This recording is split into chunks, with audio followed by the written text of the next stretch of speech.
Ashamaa harka fuunee jaalatamtoonni fi kabajamtoonni hordoftoonni seenaatuuf nageenyi koo kan jaalalaa kabajaa iddoo isin jirtan hundatti isin qaqqabu. Haddallee viidiyoo biraatiin walitti deebinee jirra. Viidiyoo irraan ture jechuudha. Samoona kana torbee tokkoof biiziin ta'ee warri Libaanon keessa jiraatan ni beektanii ayyaana Kiristaansiidhaaf jechuudha. Hojiinis cufameetti manatti deebi'anii kanaaf ammoo biiziin ta'ee beektanii maal jedhee isinitti mara qorraa miti. Roobni roobaa miti hojiin sammuu tuyyuu mana keessatti akkasuma ulfaate jechuudha. Haa ta'u garuu haadha ammoo tuyyuu viidiyoo tanaan dura isinifan hojjedhee deeqaalee isinii tokko irratti viidiyoo malli baay'ee gaafiin kaa dolaariin deebi'aa hin badaa warri jettanii yaaddan jechuudha.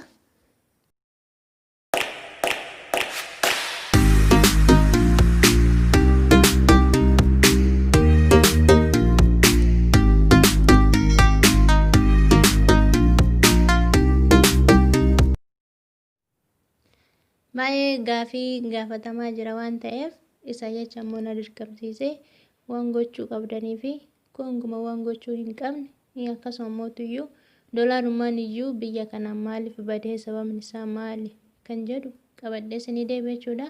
Haga viidiyoo dhumaatti yoo hordoftan waa baay'ee irraa hubattan jedhee yaada jechuudha. Ishii tokkoffaa irratti jechuudha biyya kana keessaa maaliif dolaarri badee dolar maaliif dhabuu dandeesse sababni inni guddaan ta'e jechuudha. Ishiin biyya kana jechuun uumamaan birrii of danda'e hin qabdu. Birriin isaanii kunuunfama gatii hin qabne. Tanaaf dolaarra mootuyyuu kan dhufu Ameerikaa irraa waan ta'eef achi maaliif akkanatti gadi bu'e isa jedhu waggaa lamaan kana keessatti bara 2018 haga ammaa bara 2019 waggaa lama keessatti jechuudha. Amma kunoo bara haaraatti iyyuu bahuuf baanee maaltu ishii akkanatti balaansii ishii gadi buuse yoo jennu karaa dallaalaatiin inni tokkoffaan jechuudha. Karaa dallaalaatiin yeroo jedhu dallaalli gara keessaa gara Ameerikaatti bahuu fi kan Ameerikaa gara keessatti seenu waliin gitu yookaan immoo tuyyuu balansiin isaa wal caala jechuudha. Kan bahu guddate kan seenu xiqqaata. Kana jechuun ammoo tuyyuu biyyi kun dolaaraan kan isaan nagadanii yookaan immoo dallaalli biyya alaa kan seenu karaa dolaaratiin waan ta'eef amma fakkeenyaaf namummaan tokko iyyuu dallaala kan dallaalu yookaan immoo kan nagadu yoo ta'e waan xiqqaadhaan bitee waan guddaatti gurgurachuu barbaada. Biyyi kun ammoo tuyyuu guddaadhaan bitanii xiqqaatti kan isaan gurguraa jiran waan ta'eef kun ammoo tuyyuu yoon akkana jedhu dolaarri gara miliyoona osoo hin taane gara biliyoona baay'ee guddaadha jechuudha. Kun ammoo tuyyuu sababni inni guddaan dolaarri dhabameef iyyuu inni tokko kana yoon jedhu ammoo tuyyuu jiraatan biyya kanaa kan hojjetee dolaaraan baankii kaawwate iyyuu dolaaraan osoo hin taane birri biyya kanaatiin akka fudhatanii kan isaan taasisaa jechuudha. Baankii kamirratti iyyuu kan isaan taasisanii kana jechuun ammoo tuyyuu biyyi kunii fi karaa baankiitiin walitti bubu'aa yookaan ammoo tuyyuu lolatu uumamaa jira. Kana hundi keessanuu ni beektanii. Yaa ta'u iyyuu nuho warri Itoophiyaadhaan dhufni akkasuma mootii zeegan gara biraa yoo dolaara kana hin arganne birriin isaanii silaa homa bu'aan qabdu. Akkuma tanan dura isinii himee hagamitti akka sharafamtullee isinii himee garuu sharafamuu ol sharafamte kan sharafamu baatte birriin ishiin sinuma vaayiluu akka hin qabne beekuu qabaachuu qabdan jechuudha. Kanaafuu mootiyyuu maal gochuu qabna? Akka malee isiniin jedhe maal gochuu akka qabdanii fi maal gochuu akka hin qabne adda baasanii isinii himaa. Viidiyoo tanaa haga dhumaa daawwadhaati. Hiriyoota keessaniif sheer gochuu hin dagatinaa daraan isiniin jedhe jechuudha. Tokkoffaa irratti waan gochuu hin qabne birrii biyya kanaa gonguma fudhachuu hin qabdanii. Fakkeenyaaf kan fudhattanii lakki dolaarri bara dhufaa iftaan dhufaa yookaan ammoo ji'a 5 booda dhufaa yookaan waggaa tokko booda dhufattanii birri isaanii fudhattanii kan bira deechistan yoo ta'e yoo dhufuu baate hoo maal gootani? Gona of fuuldura yaadudha jechuudha. Namoonni tokko na gaafattan gaafii baay'ee na gaafattanii birri isaanii naa kennanii seena nan fudhadha moo hin fudhadhu?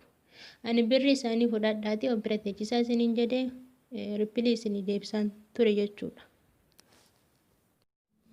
Ammallee wannan irra deddeebi'ee isinitti himu jechuudha. Birri isaanii damoosa keessan yookaan mootiyyuu kafaltii isaan jedhan isinii kafalan irraan fudhatina. Sababni isaas doolaarri deebi'uu baate wanni isin irraa beektan hin jiru. Isinii miti isaan hin beekan. Warri polotikaa warri gurguddaan iyyuu hin beekan jechuudha. Kanaafuu mootiyyuu birri isaanii warra fudhatan dhugumatti baay'ee simmiidha waan ta'eef irraan fudhatina. Ani isiniin jedha jechuudha. Ammootiyyuu erga birri isaanii irraan fudhannee doolaarri badee maal gochuu qabna? Kuni gaaffiidha. Isiniin gaafattan jechuudha. Yaada keessanii akkam gochuu qabdan? Ammootiyyuu birri isaanii warra fudhannes nu fayyadu. Warri jettan jechuudha numa hunda warri biyya tana keessa jiraatu tokkoffaa irratti waan gochuu qabdan birri keessan kan ji'a jahaa biraa qabaattan kan ji'a sadii kan galuu barbaaddan birri isaanii irraa fudhachuudhaaf akkaataan isin dhibee galuu kan barbaaddan yoo ta'e birri keessanii birri asiitiin jechuudha. Birri asiitiin warqii bitattanii galuudha. Warqiidhaan bakka buusudha.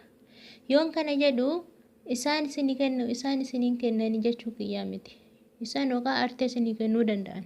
Ofii keessanii birri biyya kanaatiin iddoo warqiin itti gurguramu deemtanii warqii keessan bitattanii balaansii wal bira qabdanii yoon hagana doolaara fakkeenyaaf amma doolaara 300 warqii tokko yoo kan bittu ta'e biyya keessatti hagamittan gurgura jettee wal bira kiiloo wal bira keessa ilaaluu qabdu jechuudha. Wal madaalchistee jechuudha. Isinii galaa miti.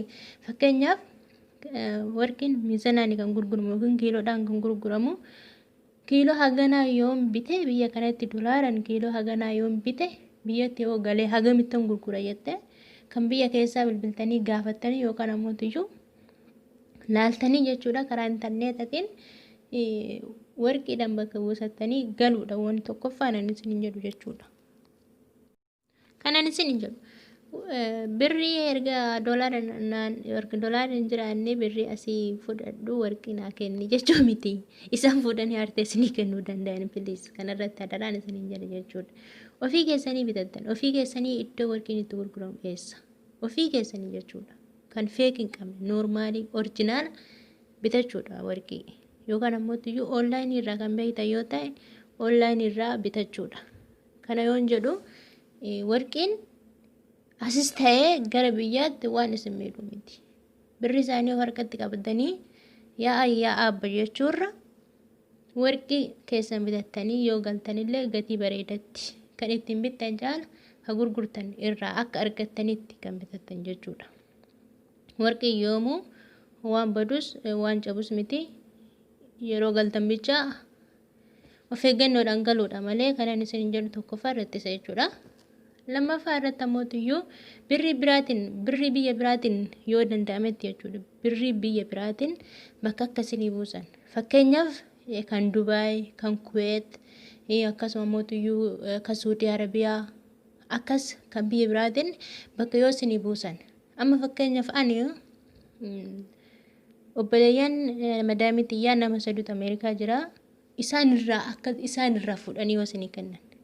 Isaan macam biyya kanatti yoo galan birri asiitiin kan isaan fayyadamanii garuu namni akkasitti yaadu yoo ta'e dhugaan isin jedhaa viidiyoo tana baay'een itti yaada isin hojjedhe garuu ammoo kan sadeen keessaa tokkotti fayyadamtan jechuudha isin. Birri biraa hoo bakka isin buusan akkasitti gaafadha. Ammoo amma fakkeenyaaf ani mucaan isaanii jechuudha Saudi Arabiyaa jira. Birri Saudi Arabiyaa yookaan riyaala Saudii yoo naa kennan nan fudhadha. Bakka doolaaraa buusanii jechuudha. Doolaara meeqatu riyaala meeqa ta'a akkasitti. Bakka buusanii waan kennan nan fudhadha. Akkasitti jechuudha nama itti dhiyaattan warri ala keessa hojjetan bilisa asirratti jechuudha. Nama itti dhiyaattan birri akkanaan bakka kana naa buusi. Warra Dubaay fakkeenyaaf irra caaliin biyya kanaa Dubaay fa'aa ni jiraatanii akkasumas Saudi Arabiyaa kan biyya kamuu haa ta'u. Birriin biyya kamuu haa ta'u kan garuu Itoophiyaatti jijjiiramuu qabdu haa ta'u malee. Yuuroo ta'uu danda'a, waan fe'e ta'uu danda'a, dinaar ta'uu danda'a. Dinaan baay'eetti Itoophiyaatti gatii guddaadhaan kan jijjiiramaa jiru jechuudha. Yeroo ammaa birri akkasii san argattanii kan bakka isinii buusan ta'e.